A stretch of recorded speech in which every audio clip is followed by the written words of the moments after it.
जब से मीसा के होने वाले ससुराल से फोन आया है तब से माया जी की हृदय गति बढ़ चुकी है। अमन जी फिलहाल उसी के ससुराल गए हुए हैं और यहाँ माया जी कब से अंदर से बाहर 10 चक्कर लगा चुकी थी। अमन जी हैं कि अभी तक घर आए ही नहीं। शादी को 15 दिन रह गए हैं और यूँ अचानक फोन कर मीसा के ससुराल वालों ने उसके पिता अमन जी को ससुराल बुलाया है। इसी चक्कर में आज मार्केट का कोई काम नहीं किया।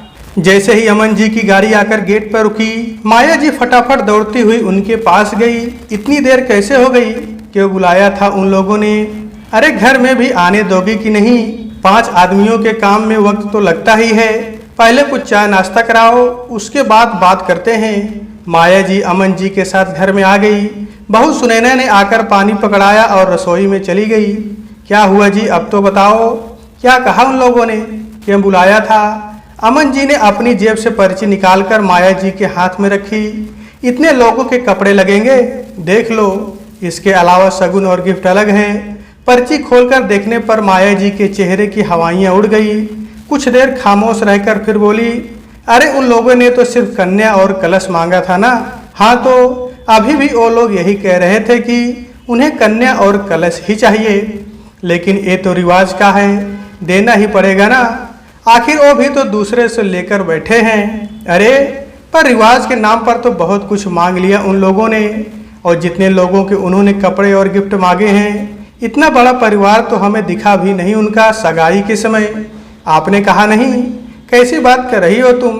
वैसे भी वो कोई दहेज तो मांग नहीं रहे, अब खुद लेकर बैठे हैं तो दूसरों को देना भी पड़ेगा। सिर्फ कपड़े, शगुन और गिफ्ट तो मांग रहे हैं, दे देंगे।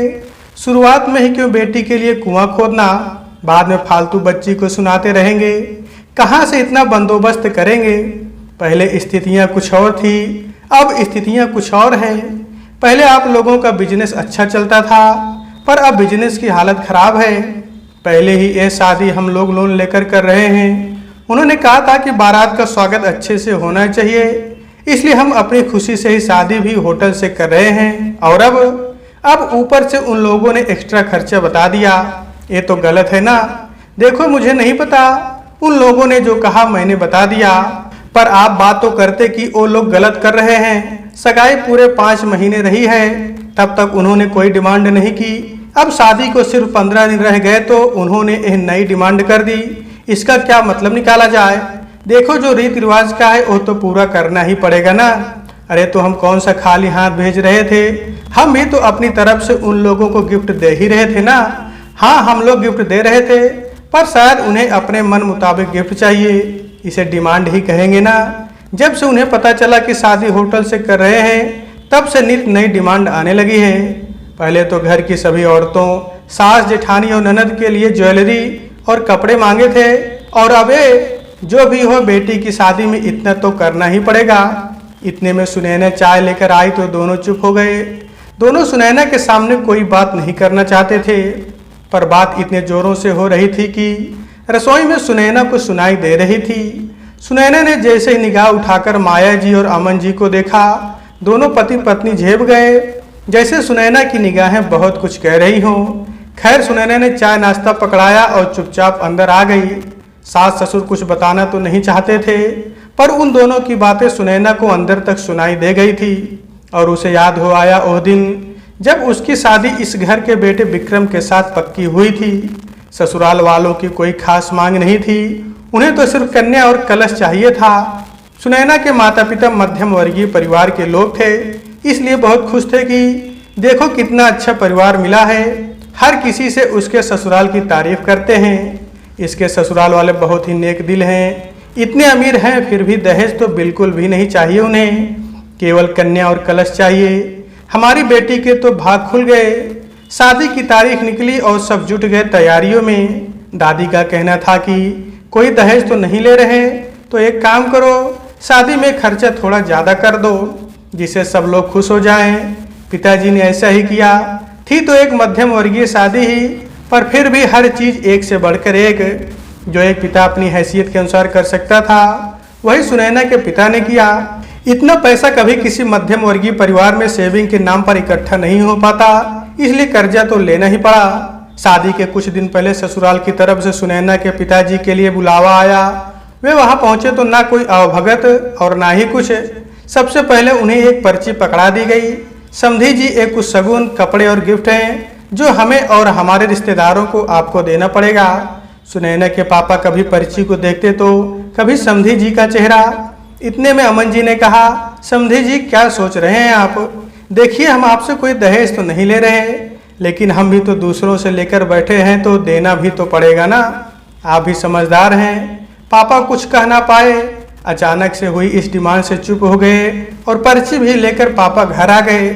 जब माँ ने पर्ची खोलकर देखी तो 60 लोगों के कपड़े मांगे गए थे। उन सब पर 1100 शगुन और गिफ्ट के तौर पर सभी के लिए चांदी के सिक्के।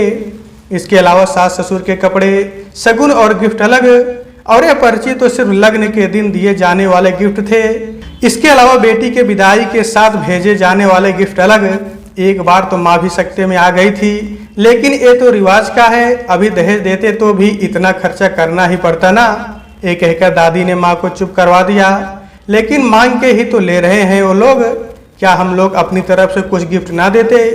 बाद में बच्ची को परेशान किया तो माँ ने अपने मन के वहम को दादी के सामने कह दिया, अरे कुछ नहीं होगा, मेरा दिल कहता है सुनैना खुश रहेगी, लेकिन इतना कुछ कैसे हो पाएगा?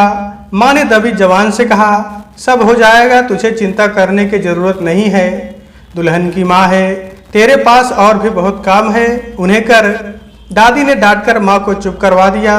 पर इतना जल्दी इतना कुछ कैसे हो पाएगा? पैसे भी? अब की बार पिताजी ने कहा, अरे एक ही तो बेटी है, उसके बाद तो दोनों बेटे हैं, उसके लिए इतना तो कर ही लेंगे, है मेरे पास, तू फिक्र ना कर। दादी ने कहा तो पिताजी के चेहरे पर थोड़ी तसल्ली आई, पर दादी के झुर्रीदार चेहरे की सिकन बहुत कुछ बयान कर रही थी। दादी सुनैना को बहुत प्यार करती थी। अपनी माँ से ज़्यादा सुनैना अपनी दादी के साथ ही रही थी। दादी का चेहरा उसे आज भी अच्छे से याद है। पैरों में मोटी मोटी चांदी की पायल और कानों में सोने के झुमके। दादी को हमेशा बस इन्हीं 2 गहनों में देखा था। दादी के माता पिता ने बड़े प्यार से उनकी शादी में उन्हें दिए थे। पहले अपने बक्से में हमेशा रखा करती थी, लेकिन जैसे जैसे उम्र हो गई और बीमार रहने लगी, तब से निकाल कर पहन लिए। बस यही कहती थी कि अपने माता पिता के आशीर्वाद को पहन कर ही जाऊंगी, मेरे मरने के बाद खुलवा लेना और सुनैना को दे देना। पर शादी के 1 सप्ताह पहले वो दोनों चीज़ें गायब हो चुकी थी। सुनैना ने पूछा, दादी आपके झुमके और पायल कहाँ हैं? अरे मेरी पोती की शादी है, अभी भी क्या पुराने गहने पहन कर रखती? अरे मैं तो अपनी पोती की शादी में नए गहने पहनूंगी। दादी की बात पर सुनैना मुस्कुराकर चुप रह जाती, पर माँ की तरफ देखते ही उनका चेहरा बहुत कुछ बयां कर गया। शायद सुनैना की शादी के लिए वो गहने बिक चुके थे, क्योंकि उसके बाद सुनैना ने वो गहने घर में भी नहीं देखे। खैर सुनैना की शादी हो गई और वो दुल्हन बन इस घर में आ गई। दहेज न लेने के कारण ससुराल वालों का मान सम्मान समाज में बहुत बढ़ा था। खुद ही अपनी तारीफों के पुल बांधे जाते थे। अरे एक से एक बढ़कर रिश्ते आ रहे थे जो मुँह मांगी कीमत देने को तैयार थे। पर भाई हम तो सिद्धांतवादी लोग थे, इस कारण दहेज में कुछ भी नहीं लिया। पर सच्चाई तो सुनैना को अच्छे से पता थी। अभी तो सिर्फ शादी ही हुई थी, जहाँ एक मुश्त खर्चा देना पड़ता है। असल खर्चे तो अब शुरू हुए थे। एक लड़की के माता पिता के लिए तो रीति रिवाज कभी खत्म होने का नाम ही नहीं लेते। आज ये त्योहार तो कल वो त्योहार, आज घर में ये उत्सव है तो कल वो। नाम सिर्फ कन्या और कलश का होता, लेकिन जितना निकलवा सकते हैं निकाल ही लेते हैं। कभी जमाई जी का जन्मदिन आ रहा है तो कभी समधी जी का, कभी ये 30 त्योहार तो कभी वो। हर बार कुछ ना कुछ डिमांड कर दिया जाता और सुनैना कुछ ना कह पाती, और उसके माता पिता को कर्जा लेकर ही सही डिमांड पूरी करनी पड़ती। ऐसा करते करते 1 साल बीत गया। फिर वो दिन भी आया जब सुनैना को सामने आना ही पड़ा। दरअसल हुआ यूँ कि सुनैना के मायके में उसकी दादी का देहांत तो हो गया। पहले तो ससुराल वालों ने उसे वहां भेजने से ही मना कर दिया। उनके अनुसार उनके पास वक्त नहीं था। अगर कोई मायके से लेने आ जाए तो भेजने के लिए भी मना नहीं है। अब ऐसे माहौल में भला कौन लेने आता? मजबूरन वो कुछ ना कर सकी। पर फिर लोकाचार के तहत ससुराल वाले आखिर तीसरे दिन उसे वहां ले जाने को तैयार हुए। पर उसमें भी एक कहकर सिर्फ विक्रम और सुनैना को भेज दिया गया कि हम लोग बाद में आ जाएंगे। विक्रम तीये की बैठक अटेंड कर सुनैना को वहीं छोड़ रवाना हो गया। 7वें दिन उसके सास ससुर उसके मायके वालों से मिलने के लिए आए। मुश्किल आधा घंटा ही रुके थे और जाने को तैयार हो गए। सुनैना की मां ने विदा होते समय माया जी को एक साड़ी निकाल कर दे दी। साड़ी लेते समय माया जी ने नाक भौं सिकोड़ गया, जिससे सुनैना ने देख लिया।